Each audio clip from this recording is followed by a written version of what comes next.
Hi, fans, viewers, and listeners. Welcome to another exciting episode of Fight Insight Podcast. I'm your host for today, Raine Cruz, also known as Ringside Rain, ring announcer for Up Next Fighting. And before we begin, please do follow and subscribe to us so you can get the latest news and updates from Fight Insight Podcast. Today, we will talk to the future of women's strawweight MMA.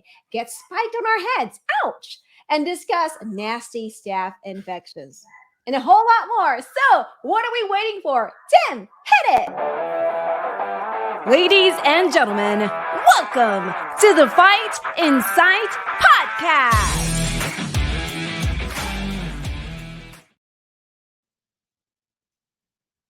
Our guest today is a veteran BJJ and combat jiu-jitsu competitor, a 3-0 amateur boxer, and a perfect 4-0 MMA fighter, all while only being 23 years young, Raine. It's ridiculous. I had zero accomplishments by 23. This smoothie lover, member of the Killer Kleins and Invicta alumni, now seeks championship gold as she fights for the Cage Fury Strawweight Championship on November 3rd at Cage Fury 127, available on Fight Pass. Raine, please welcome Fatima, the Archangel Kline.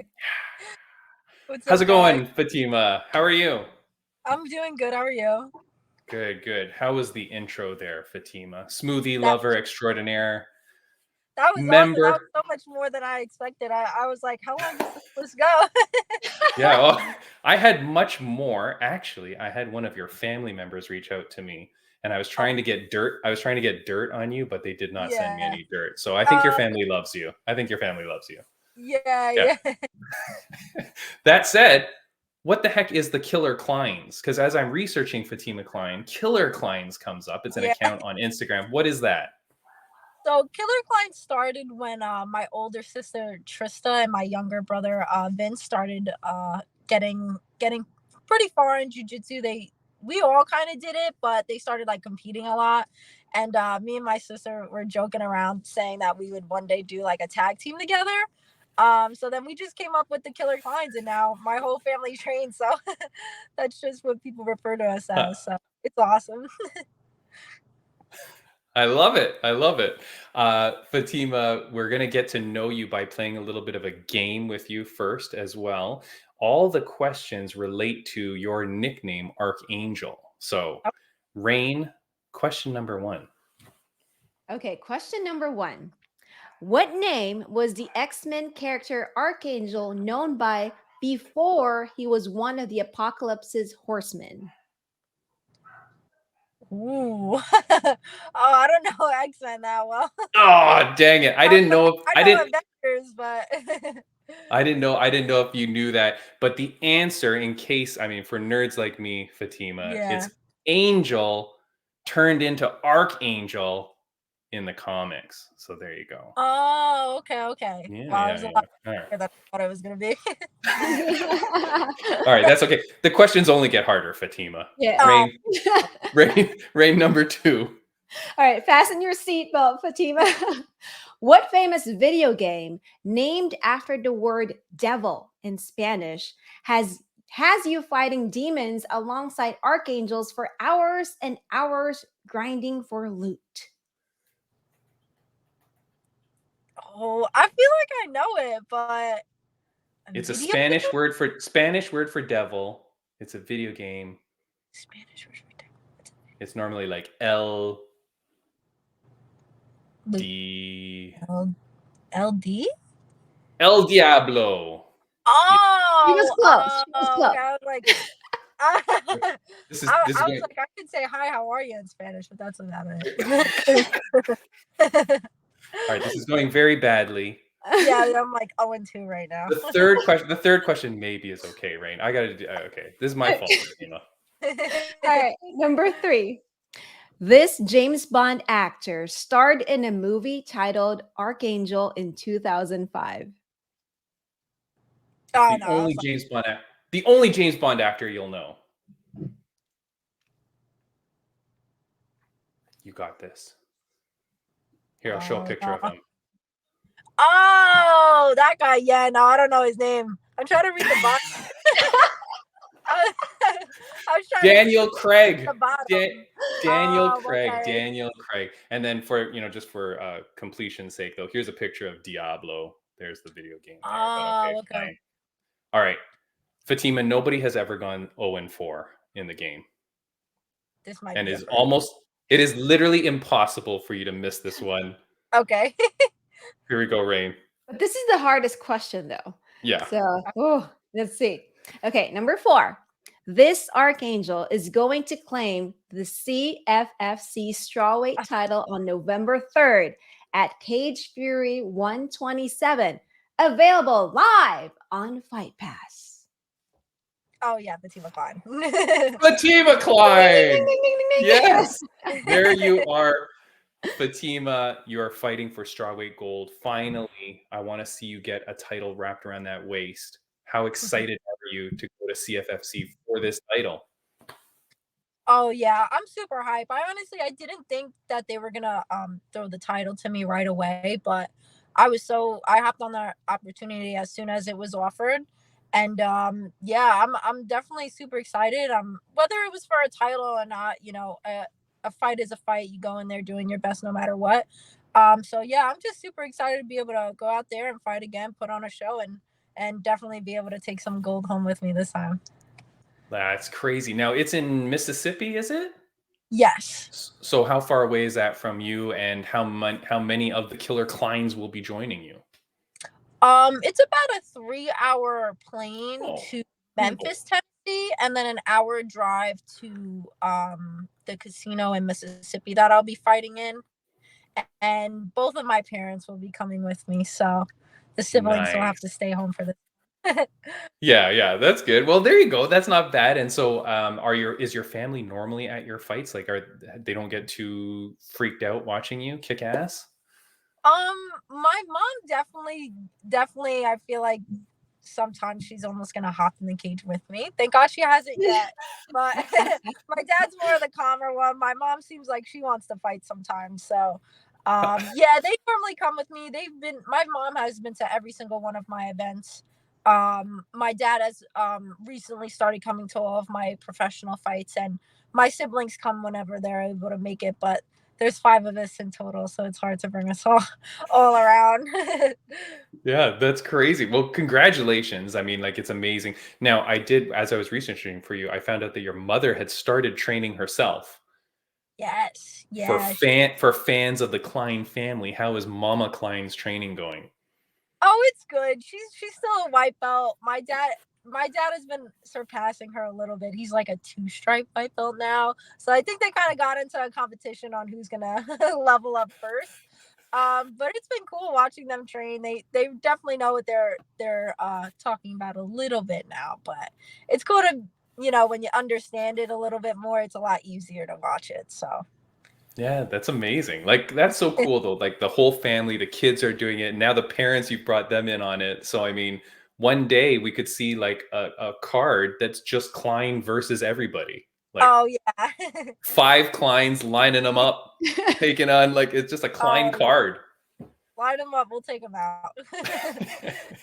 That's awesome. So we've seen you fight at Invicta 4 times. All 4 of your professional fights were with Invicta, and we just had Shannon Knapp on our podcast last week, who is an incredible individual. She was so fantastic.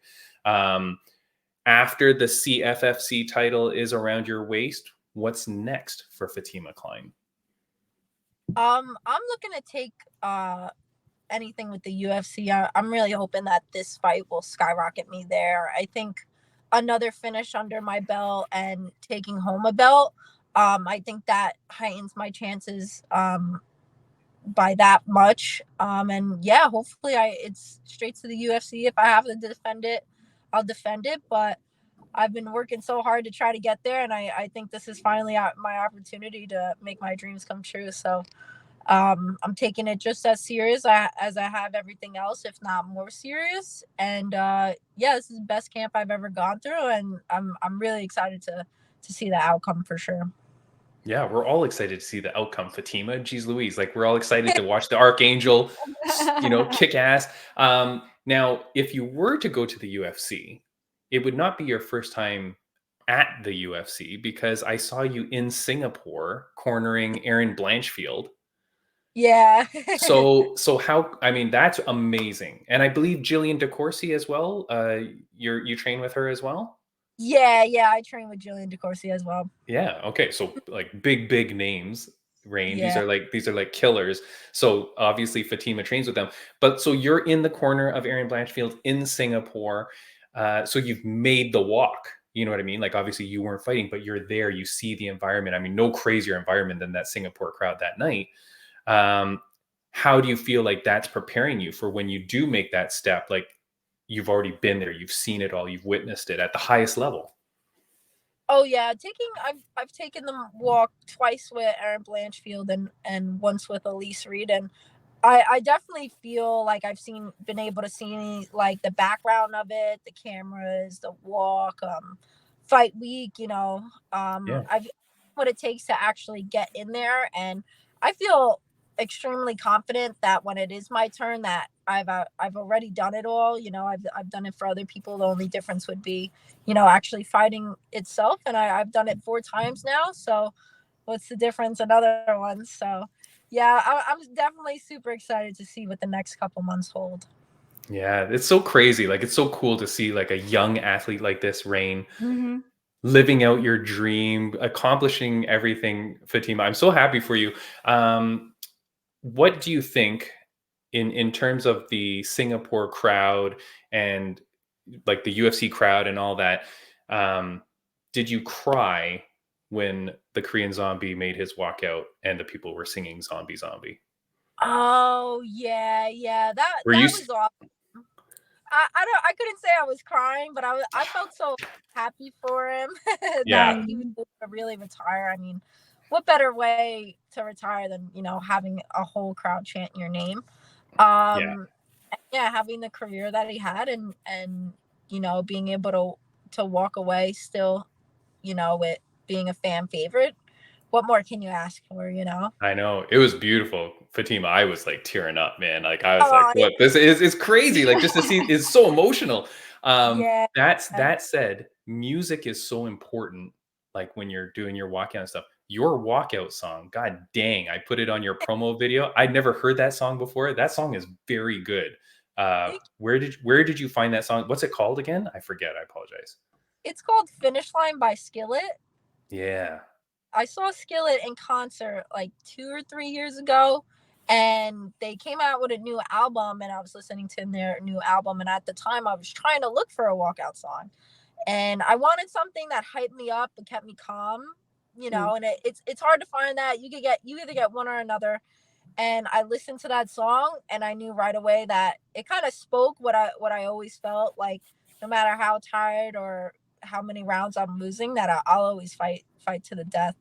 And so yeah, it does everything it needs for me, and it definitely hypes me up. It keeps me calm, and yeah, it definitely motivates me that no matter what, that I'll keep scrapping. Yeah, that song is crazy, Rain. Like I was listening to it, I was like, rah! I was like getting so Yeah. excited, making the video in the middle of the night. Okay, so Rain, do you have any questions for Fatima? Yeah. So since you love smoothies, I'm curious. Do you have like a special smoothie when you're trying to cut weight? And then do you also have a victory smoothie after you win Oh, a Oh fight? yeah. I can't say I drink them during camp. I think the ones that I like are not good for me at all. Not if they're not good for me outside of camp, they're definitely not good for me in. The one I get from Smoothie King actually it's the only smoothie they offer that actually has ice cream in it, and that's probably why I like it. Um, so it's like a strawberry smoothie with it's ice cream, and I'll put like peanut butter powder in it and whey protein in Ooh. it, and I'll really doll it up a lot, and it's a wicked amount of calories. It's so not good for me, but that's why I get it after I fight. nice. Shout out to Smoothie King. Word, Are yeah. yeah, shout out to Smoothie King. Do those guys sponsor you, or what's the deal? No, they don't sponsor me. I just love What? No, they need to now. They need but to. not yet. Fatima, I'm deleting Soon. that whole segment out now. Uh, Keep it. Get your I'm girl not some gonna do much, sponsorships. sponsored. Yeah. So okay, so you want to go to UFC. I did want to ask you this question. So you want to go to UFC. We've had other pro fighters that have come on this podcast, and we obviously talked to them like, hey, where do you want to go? And some people say ONE FC, some people say wherever, some people say UFC. It's kind of all over the map. We did have one person that came on and said, like, if I have to do the Ultimate Fighter show to get in, I'm not doing it. Interesting. Or if I've got to do Contender Series, nah, not doing it. Because the Ultimate Fighter is going to take like 6 months of your life, and in that meantime, you could rack up a few more wins anyways. Yeah. And then the Contender Series, in my opinion, it is kind of weird because it's like, well, you know my whole history and my whole background. Why do I got to fight for my spot? So what do you Yeah. think about that? Like if they gave you Contender Series, if they gave you the Ultimate Fighter show, where are you at? Like, are you just like, yeah, anything to get into UFC, I'll do it? Or what's your mentality there? Yeah, I feel like I'm way too determined where it's like they can put King Kong in front of me and I'll fight him to get in.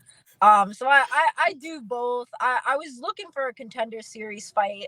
Unfortunately they weren't able to find me one.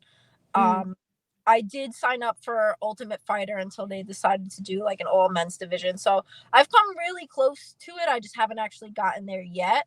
But I'm willing to do anything to get in. Really, I'm super confident with the fights that I've had that will and have prepared me for the fights that are coming. So if I had to fight another couple of times in the Ultimate Fighter, I'm super confident I would win that. And if I had to fight for Contender Series, I'm definitely confident that I would win that and I would do what it takes to win as well. Nothing but confidence, Raine. Yeah, I love it. Love it. Fatima, before I ask my final question to you, is there anything that you wanted to say to fans, viewers, or listeners of the podcast? Yeah, I just like to say, thank you for everybody that supports me. I thank God first before anything that I'm here and that I'm able to fight and he gives me the opportunity.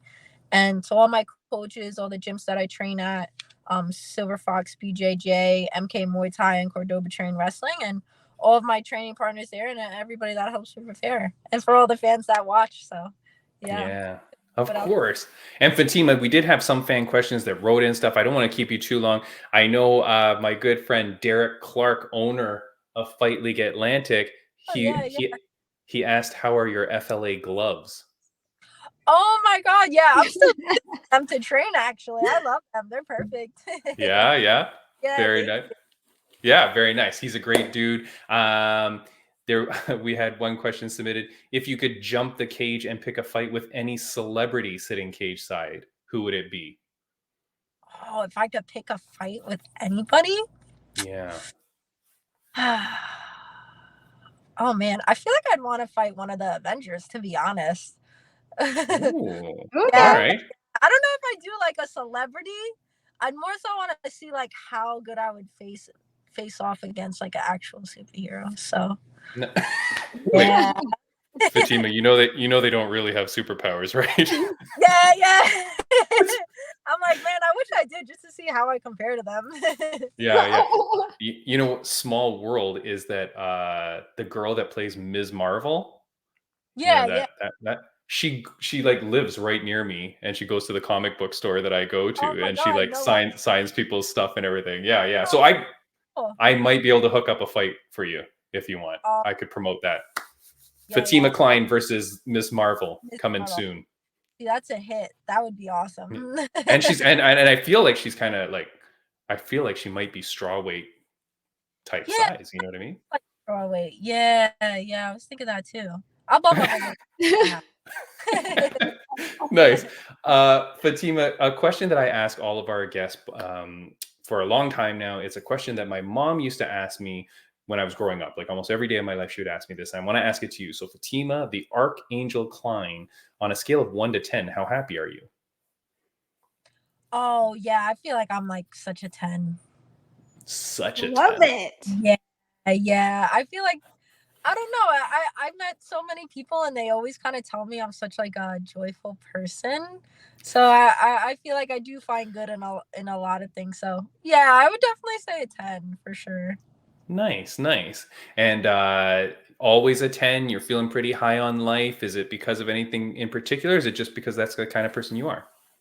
Yeah, I think it's just because, you know, I never take anything for granted. I'm super grateful for where I am and what I have, the people I have around me, and I know the situation that I am, and there's so many people around this world that, you know, sadly have that, you know, taken away from them sometimes, you know.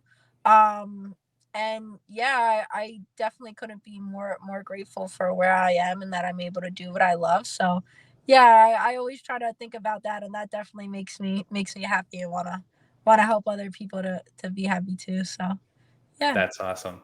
That's awesome, Fatima. I am so happy for you. So again, guys, November 3rd, CFFC. Fatima's going to get a title, so go watch her on Fight Pass. Thank you so much for joining the podcast. We will be following your career as you head off into the UFC and claim gold there. Make sure you come back to the podcast to show us all the gold that you accumulate, please. Absolutely. Thank you for having me. All right. Thank you so much, Fatima, and have a wonderful day. Thank you. Bye, guys. Okay. Nice to meet Good you. luck. Bye. Bye. There she is, Fatima Kline, kicking butt. Raine, what a lovely young athlete, 23 years old. I know. She's super sweet. I was actually guessing that she was going to say 10 on how happy Me she too. was. Me It's like too. she's all smiling during the Yeah. interview, and you can Yeah. tell how grateful she is. And she's very confident. And I love how with that confidence, you can tell she's very determined to get to where she wants to be. Yeah. Yeah. At such a young age, too. I know. I really bombed with those questions, eh? The game show questions. She had no clue about any of it. I had no clue either, by the way. Only knew Yeah. number 4. It's really hard. Well, I thought number 1 maybe because I thought maybe her name was from the X-Men. Like maybe I see. or just, you know, calling yourself Archangel over time. That's the only Archangel I know is like the X-Men Archangel. But do you I know didn't that at know all? that. You No. don't know that? Yeah. He's been in the movies. Like he's been in Okay, the first movies. of all, when you showed the image, I was like, is that Cyclops with wings? Yeah, okay. I Raine, know. I'm deleting that out too. I'm just That's gonna terrible. drop this call shit. right now. Yeah. Guys, if you're here watching the podcast because of Fatima, thank you so much. You know, I love having these young athletes on, like these people that are just starting off their career and just about to go kick ass. I love that they're so focused too, like on UFC. I feel like that's funny too, actually, because with all the organizations out there, people are just like, no, it's UFC. Like it's UFC or bust, right? Like there's there's nothing else in their future, which is even more highlights the fact that they are so far number 1. That here's a girl who's been in Invicta, you know, on a 4-0 run, about to go get a title at another organization, and like, you know, she didn't even speak any of those other organizations' names, right? Like it wasn't like, oh, anyone, you know, I'd be happy to go. No, UFC. That's it. I'm going there. That's it. Yeah. But anyway, so if you're here because of Fatima, thank you so much. Please follow and subscribe, hit the bell, do all that stuff, leave comments, whatever. Next week on the podcast, Raine. So Fatima fights next week when this releases. She'll be fighting the week following. Next week, we have on a guest who's a UFC fighter, Modestus. How do I say the last name, Raine? It's really tough, and I don't want to mess it up. Bukowskis? Bukowskis, I think. You got to announce it very shortly, so that's up to you. I did. I fight on him on his Instagram. Yeah. He has a video. You know, introducing himself. Okay. And with my bad memory, I already forgot. So Bukowskis. I'm going to ask him again later. Modestus Bukowskis. Now, this dude is crazy because you will remember he's the guy that got his knee snapped in half by Khalil Roundtree in one of the grossest finishes. He gets, Raine, just so people understand, this dude who's like a champion, like a 2-time Cage Warriors champion, like he's a big dude. He fights, gets his knee like almost broken. I think it was ACL, MCL, like everything busts.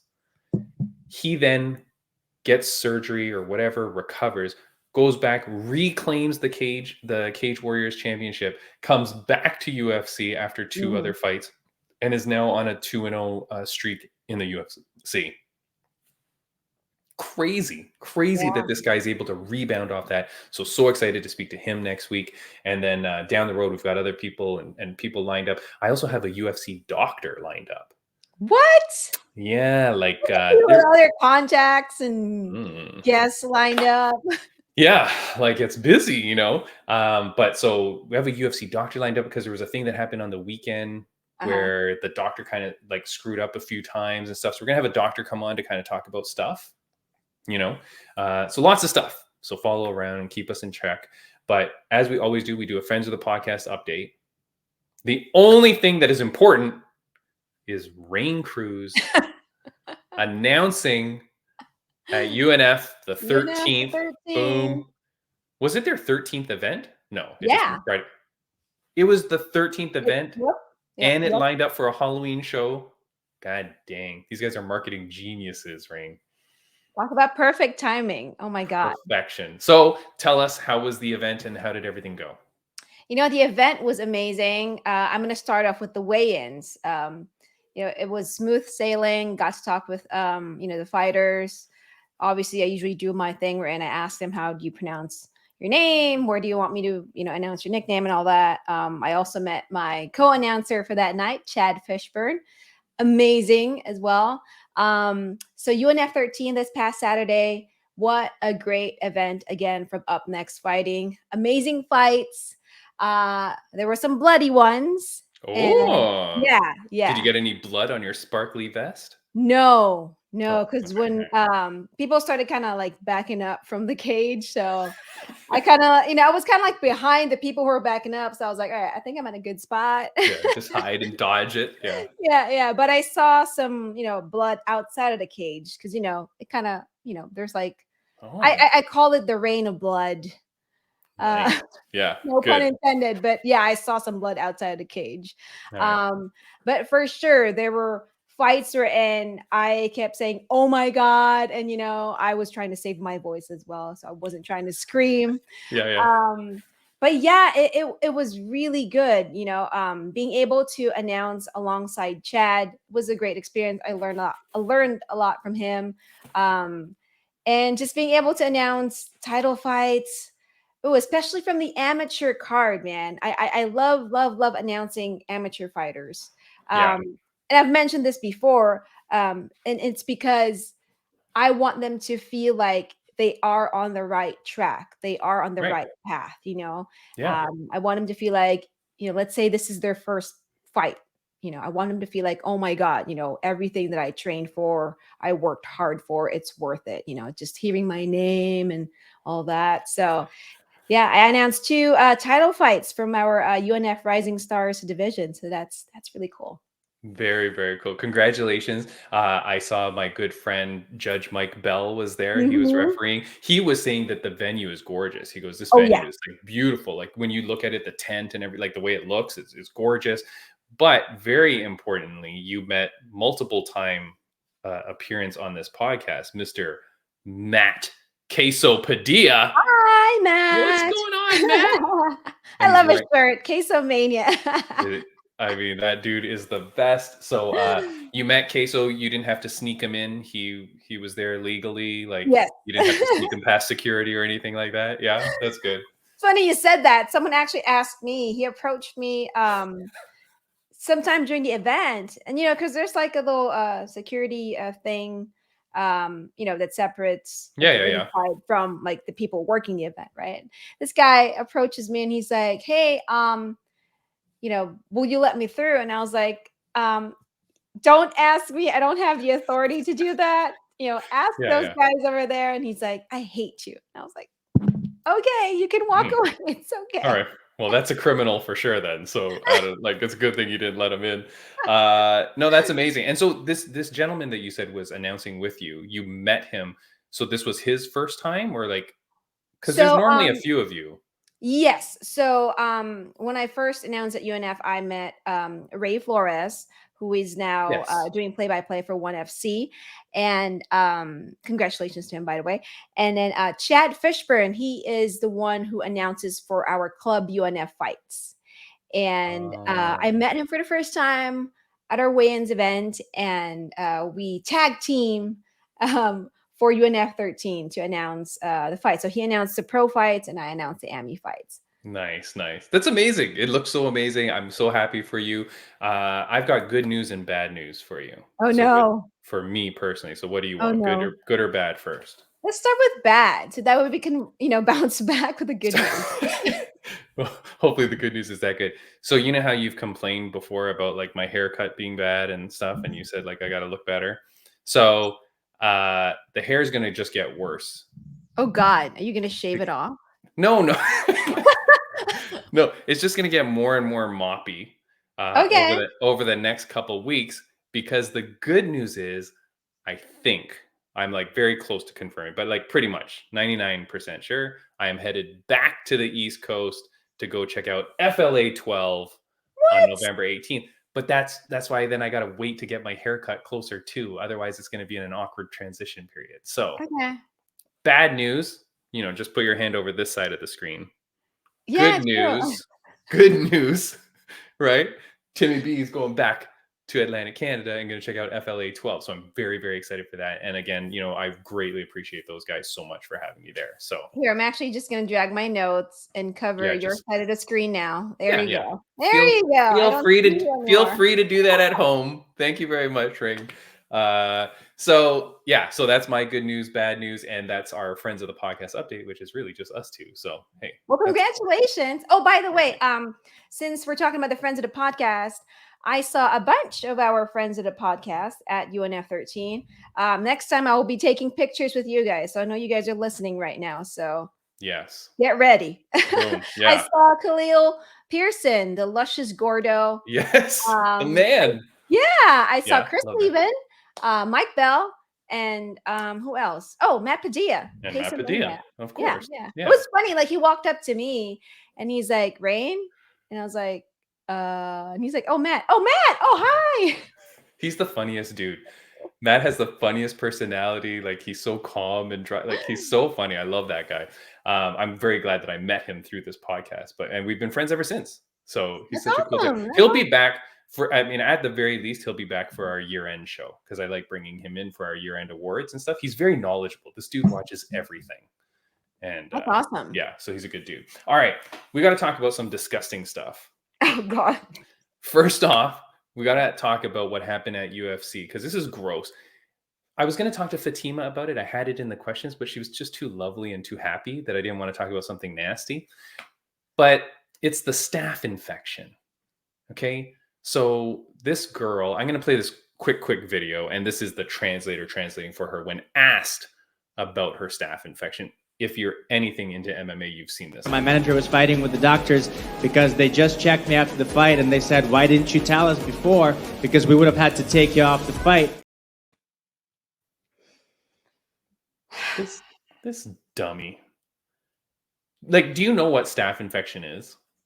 I mean, I know it's gross. I don't want to explain it, but it's just gross. But what? Okay, in all honesty, knock on wood, I've never had staph infection. I don't know that I know anyone that have had it, but it's like balls of pus. Like abscess, and yeah.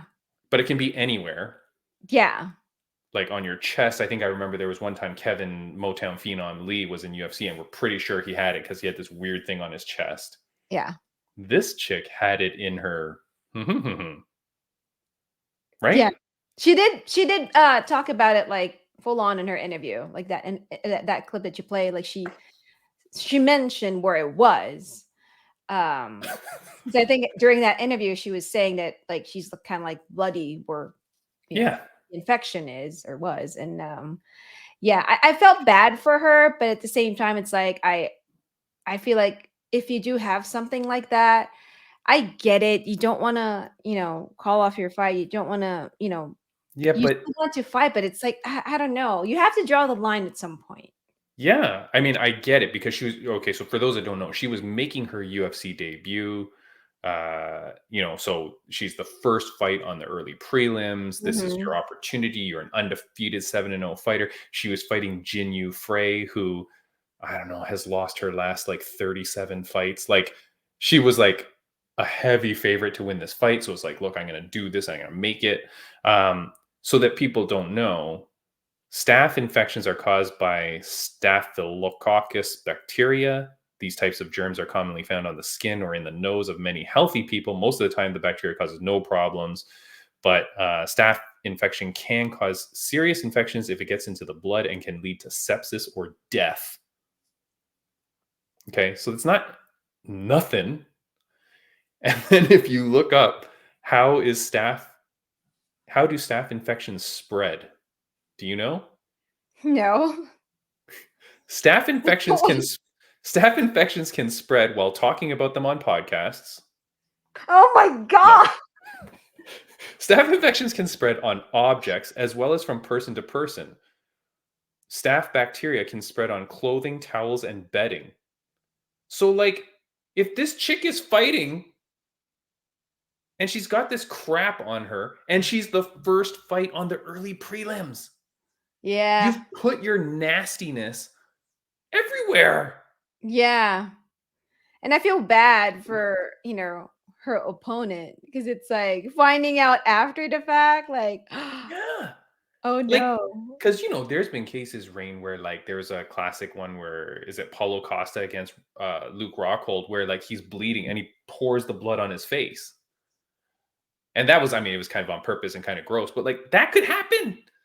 So you're just gonna sit here with a disease that can cause sepsis or death and just Yeah. be bleeding on your, like, that's crazy disgusting. Yeah. Crazy disgusting, crazy bad. Dana White was noted as saying afterwards, like, hey, if you're gonna lie about this, lie all the way home. Like, do not be telling anyone about this if you're gonna lie, which you shouldn't. Raine, my question to you, what does the UFC do to Dudakova? I was thinking about that earlier. I really do feel bad because I understand why she did what she did, right?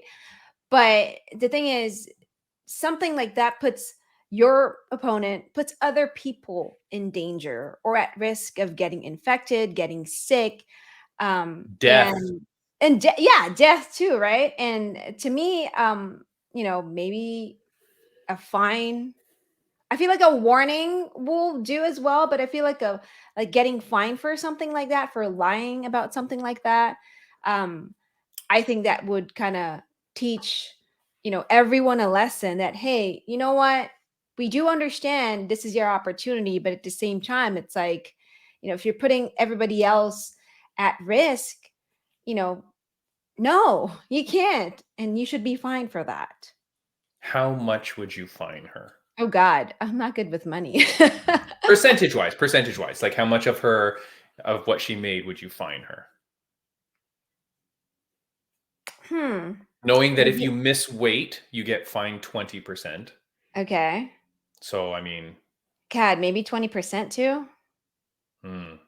Mostly, I'm just gauging that because if you missed away and it's 20%. So to them, to come up with that number, it's already significant, right? To teach someone a lesson. I'll I go with, guess. Or go with what? I will go with 20% as Go with well. 20%. Yeah. Okay. I'm going with you fire her and you set an example. Oh, okay. I'm sorry. I'm sure she's a lovely girl. I'm sure whatever. But to do that, you put everybody at risk. Like how do you know when the commentator, like, at the end is going to go talk to you and puts his arm around you and touches That your is sweat, true. touches your nastiness. The referee, the judge, they're all touching you. They're all whatever. Your stuff is squirting out, right? Like your sweat, I mean, right? But I guess the is squirting out too. But I think you fire her. I think you fire Mhm. her. You set the tone. Look, she's a brand new fighter. Um, wish her the best. Hopefully she'll go to ONE FC, PFL, whatever. But you set the standard and go, this Mm. is a professional area. You got to come in. You cannot do that. And you put everyone at risk. What if any of the headline fighters ends up contracting it from the mat that she was on now and dies? Like, what are you going to do then? What's your, Yeah. you know what I mean? Like, it's freaking crazy. I feel like that's like Yeah. so inexcusable that you just can't, there's no coming back from that. I don't know. It's just No, gross. yeah. Yeah, because it's like now it's like if you see her in a car, then I feel like that might be like I don't know, something that people might remember, or people will definitely remember. You would And think like, so. yeah, and then if I'm gonna be her opponent, that's like another thing in my head. Like, is she fighting me, while she has this infection again? And Yeah. so yeah, ugh, I don't this is know. nasty. It's so gross. And like, especially like, where it is too is what's even worse for her. Like, and I feel so bad for her, but I feel like, sorry, you can't do that. Like, you can't put everyone at risk for your personal gain, knowing that it's so bad. Like, yeah, I don't know. So here's the thing, because it was, I mean, I'll just say it. She kept saying it was like in her butt, right? Yeah. But she said, she mentioned that during her interview. And what do you think she would do, or she would have done, if it was in an area wherein she can't hide it? Because, like, Well, that's the thing though. it If was you in an could, area wherein she can hide it, right? So if it was in an area wherein, it's kind of like exposed, do you think she would have, kind of backed out from the fight? I don't know. We've seen other people compete. That's why I'm thinking of the Kevin Lee Motown Phenom one where he fought and they had some weird thing across his chest and everyone thought it was staph infection and stuff like that. So I don't know. The other thing too is like, because it's a girl, right? Whereas a girl, like, even if she had it like on her upper body, she could just go, you know what? I'm choosing to wear the shirt for this fight. Like, so you could even hide it even more. Like a female could hide it even more. Um, you know, Compared to guys. compared to guys who you can't, right? But I don't know what the rule is. I got to talk to like a Yeah. professional fighter about this. Someone you'll see, maybe the doctor when he comes on, talk to him about it. But it's Well, crazy. you booked an appointment with the doctor, so Yeah, hello. So anyways, the title of this segment is "You Nasty." That chick is nasty. It's crazy. Wish her all the best. yeah. I just think the UFC has to say, hey, for our brand, you did it here, goodbye. And then let her go to another organization. She can be as successful as she wants, and I hope she has a lovely, lovely life and all that. But I feel like you got to set some sort of standard. Otherwise, you're just encouraging other fighters to do the same and go, look, you just look out for yourself and bring in all your nasty diseases and roll around our mats. It's crazy. No, gross. On top of that happening at the weekend, I think both people that took short notice fights, Usman and Volkanovski, both lost. Right? So the Fight Insight pro tip of the week: stop taking short notice fights. So Raine, my question to you, I was debating this with some of my fight group people on Instagram. We were talking about it, like, does a fighter really lose anything if they lose a short notice fight? I don't think so. I honestly think that if you have an opportunity to fight and you think for yourself, right, you're comfortable to train, to prepare within X amount of days on a short notice, I think you should do it. If I'm a fighter, I would do it. Mostly because I think that if someone presents an opportunity for me on a short notice, I think they believe in me that I can handle it. Wait, who believes in you? No, if someone approaches me, right? Like if a matchmaker approaches me, right? Yeah, because they want you to lose, Raine. Well, no, for me, it's like, I think it's like more like, oh, okay, this person can handle it. I think I mostly see it that way. That, You're too good of a person. They're finding cans to lose. They're finding people that will suck, that will take a beating and lose. take that bait to lose, basically. I don't know. I think the number of people that win on short notice is very small, very slim. My favorite, Bobby Green. He took like, I think it was like on a 6-day notice, he fought Islam. I think it was Islam as well, right? And got smoked. I mean, I think a lot of times these fighters, maybe they take the fight. Of course, they believe they're going to win. Of course, 1,000,000% they believe they're going to win. Of course, these are the highest level athletes, right? Of course, they think they're going to win. But when you're all high level athletes and one guy has been training in camp so that his body peaks at this moment, right? Like I studied kinesiology in school. I was like under this Russian guy that like had written books about your body peaking. There's ways to train so that your body hits maximum efficiency and output at a certain time, depending on the way you train and blah, blah, blah. Your opponent has done that and you're given 10 days. You just can't, like, even if you're equal level, there's science to this, you know? I don't know. Raine, you're too good of a person. You think that Well, the thing is to me, at the end of the day, it's up to the fighter too. Do you want to take it or not? but Right? okay, hold on. Is it up to the fighter? Because you may worry because they go, "Hey, do you want to take the short notice fight?" If you don't, what does that Oh, mean? I see. Okay. Next time we're not coming calling. Next time you need a favor. Hey, you didn't do us a solid. Like, remember, these two fights were like the co-main and main event. So this is like big spots. We need to fill this so that we can sell this pay-per-view. This wasn't like a free card on Fight Pass. You know what I mean? True. I mean, maybe there's like a big, amount of money involved too.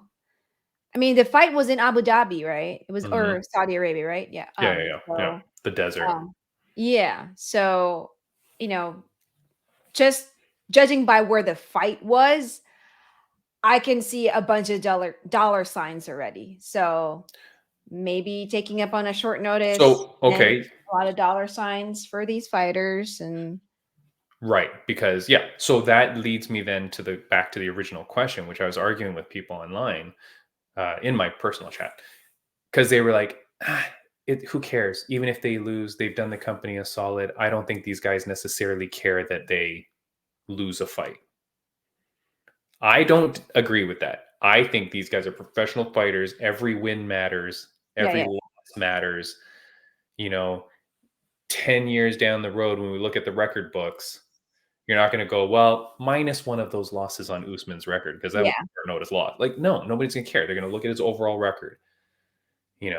Not only that, but if you go in and you lose badly, or you get really hurt, or something happens, right? Because you're taking the short notice for the money or to help out the I don't know. I don't know where I would go. Like if someone offered me a short notice fight, I don't know what I would do. It's an incredibly hard decision.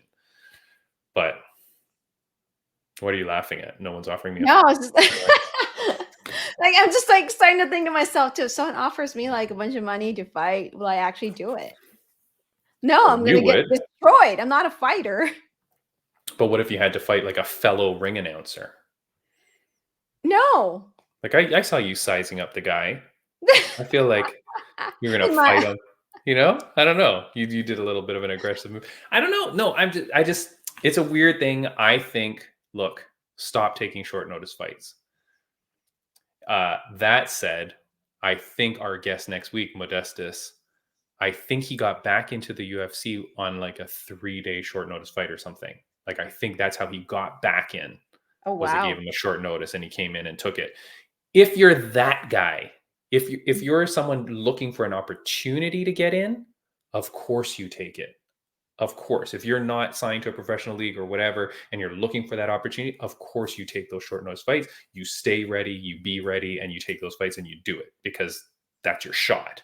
But I feel like if you're at the top of the level and whatever, and I get it, you go, hey, we're fighters fight, blah, blah, blah. But it's your legacy. It's like everything. Like, not many people get a rematch against people too.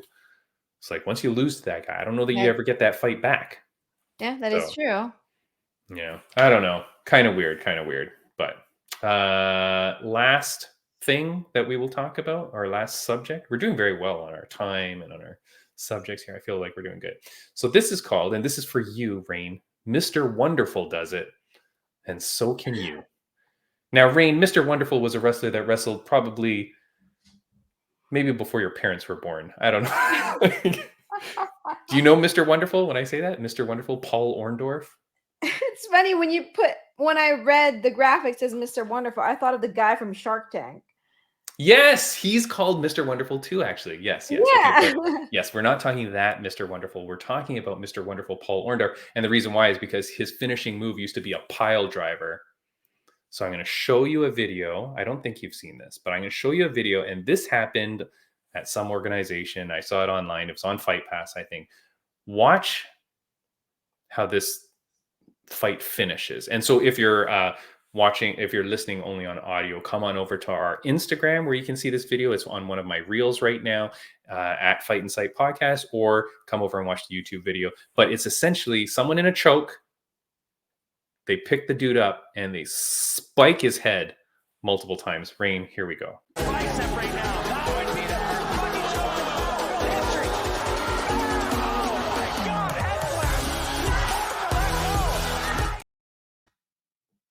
That looks painful. The dude is dead. I don't think he's really dead, but scary. Gross. Really bad. Now, Raine, the question is it legal? I don't think it should be. So that's like something that you would see like at a street fight, I think. You know, you're just trying to kill that person. Yeah, like or if you're watching wrestling, but then like in wrestling, it's not really meant to kill the person. But I feel like it's too much. Yeah, kind of way too much. Now, so we put it on our Instagram. People were talking about it. The conversation was so funny. Some people were saying 100% it's legal, and some people saying no way that's illegal. 100% that's illegal. People know that in the unified rules of MMA, spiking is illegal. And so everybody knows that. And if you go on the UFC website and you look at the rules, it goes fouls and then it says spiking. But it doesn't give you any other information. If you go into the actual unified rules of MMA, spiking is defined. And I will say here that spiking an opponent, you cannot spike the opponent to the canvas onto the head or neck, which is called pile driving. A pile driver is considered to be any throw where you control your opponent's body, placing his feet towards the sky with his head straight down, and then forcing the opponent's head into the canvas. Right? So that's illegal. Then it says though, and here's the kicker, it should be noted that when a fighter is placed into a submission hold by their opponent, if that fighter is capable of elevating their opponent, they may bring that opponent down in any fashion they desire because they are not in control of their opponent's body. So, the video we watched that is super gross and nasty, it is legal. Because the guy on the bottom was trying to do a buggy choke. That guy just stands up, tilts his head downwards. Bam, bam, twice. And the dude was out, like unconscious. I bet. God bless that man. And God bless that man. I hope that he's okay. Yeah, I hope so too. Yeah, he was down for a long time and then the video ended and I don't know what happened. But, so Raine, very gross. But I just wanted to clarify the air here. And Raine, next time you're fighting, if they have you in a hold, you're able to then spike them on the head. Okay. Now that's good to know. That's good to know. Yeah. Now, I'm not questioning that in my head if this is legal or not. No, you just do it. You just do it. But it's gross, right? It's crazy. There are certain things we realize that are legal in MMA that are kind of freaking pretty bad. Yeah. So it's very interesting. And again, next week's guest, he had that move done on him by Khalil, which many people at the time were saying that should be illegal. Because what Khalil did was he kind of stomped down on the leg. Like, so instead of imagine stomping down, but then you stomp down right into the person's knee. And so it just kind of cracked the knee. Like it wasn't a kick. You know what I mean? So it's really gross. And you're like, well, and so the thing here is what if people do this all the time? Yeah. That's where it kind of becomes a problem. Same thing as, and we've talked about this podcast before, if you have someone in an arm bar, you know how they kind of just slowly start bending the arm and then the person taps to submit. There's nothing in the rules to prevent you when you get the arm bar to just go and just go really fast. Yeah, there's nothing apparently to prevent you from doing that. Aside from the fact that I guess nobody will fight you again if you were to do something like that. But those things are crazy. Oh, so there's some weird area here of like kind of like really gross stuff that can happen. But yeah, so have I crushed this podcast to a dying halt? You seem very like There's a lot of nasty stuff in this episode, by the way. yeah. This is a very gross episode. But yeah, so that's it. That's what we got. Raine, we're coming to the end of this podcast. Is there anything that you is there anything that you wanted to say to people or anything else that you wanted to shout out? When are you next at UNF? Do we know? Oh, I don't know yet, but I know the next show is on December 2nd, UNF 14. So I'm excited for that. Because that's gonna be in like 2 months? I can't count. Yeah. Sure, 2 Yeah, months. almost like just a little Almost under 2 2 months. Yeah. So are you like you're crossing fingers for that too? Is that I'm crossing my fingers that they Yeah. need me for that one. nice? But it still won't stop me to promote UNF 14 December 2nd. Yes. And there is an app now, an official Up Next Fighting app. Oh. So you can download that app, find it on, is it an app store for Apple? Yeah. Right? Whatever. Okay. Yeah. Yeah, sure. The App Store or Google Play. The official Up Next Fighting app is now available. So please make sure to download that to stay connected with your Up Next Fighting family. There it is. It's here on on the app or on my Google Play Store. You can't really see that. Oh, you have an Android too. Perfect. I have an Android, yeah. So It okay. exists on Android phones. Very Ladies cool. and gentlemen, there you go. So what do we do on this app? I think you can sign up for push notifications and you get like free stuff, I think. Don't quote me on that, but I know there's like Raine Cruz. I haven't downloaded the app because promised free stuff from Up Next Fighting. So that's pretty good. No. It's asking for all my credit card information and personal banking. Is that normal? That's good. It's fine. What? I'm just kidding. We will see what it is. Oh, that's pretty cool. Like it starts up and it's got the logo. Oh, there you go. Yeah. Yeah. Perfect. Where do we charge Up Next Fighting for all this promotion we're doing on the podcast? Let's get that going on. Very cool. Okay. Yeah. Hey, look at this. All right. A bunch of stuff on here. I will check that out. We can find Raine Cruz on Instagram at Ringside Raine, as always. At Ringside Raine, also on Ringside. TikTok Nice. and Twitter. But yeah, thank you to Fatima for being here with us. Yeah, Fatima was awesome. We did not get the terrible stories about her from her friends or family. A few of them reached out to me, and I was like, "Oh, anything embarrassing you can share?" And they're like, and then they just ghosted me. So they did not say that, but they liked all the stories, and they were like very happy that she's coming on. So yeah, we kept it clean. What a nice girl. Nothing but good things for these people, right? That are doing these crazy stuff, and I like, know. it's just so amazing, right? Like you just see it, and the world has changed so much. Like, can you imagine when her parents had her as a baby and then had all their siblings? Who knows what your kids are going to be? And the next thing you know, they're all fighters, and then mom and dad start training. Like, I know, right? It's such a cool thing. It's so healthy for people. It's good for people. So yeah, it's cool. But no, that's amazing. People have been asking me as well. I'm just going to say this at the end for the diehards that listen to the whole podcast. People ask me like why I keep looking down sometimes. It's because I have my notes that I have on my phone, right, for my questions and stuff like that. But B, it's because my kitten is running around all the time, and I'm trying to like watch that everything's okay. So that's why I keep looking down, especially to the right. That's why I look down. But yeah. Raine, thank you so much for joining the podcast. It's been an excellent episode. Fatima was amazing. Talked about all our nasty stuff. And next week, UFC fighter Modestas Bukauskas. We'll figure it out before that episode. All right. See you later, Raine. Have a good one. Have a good one. Thank you. Right. Bye.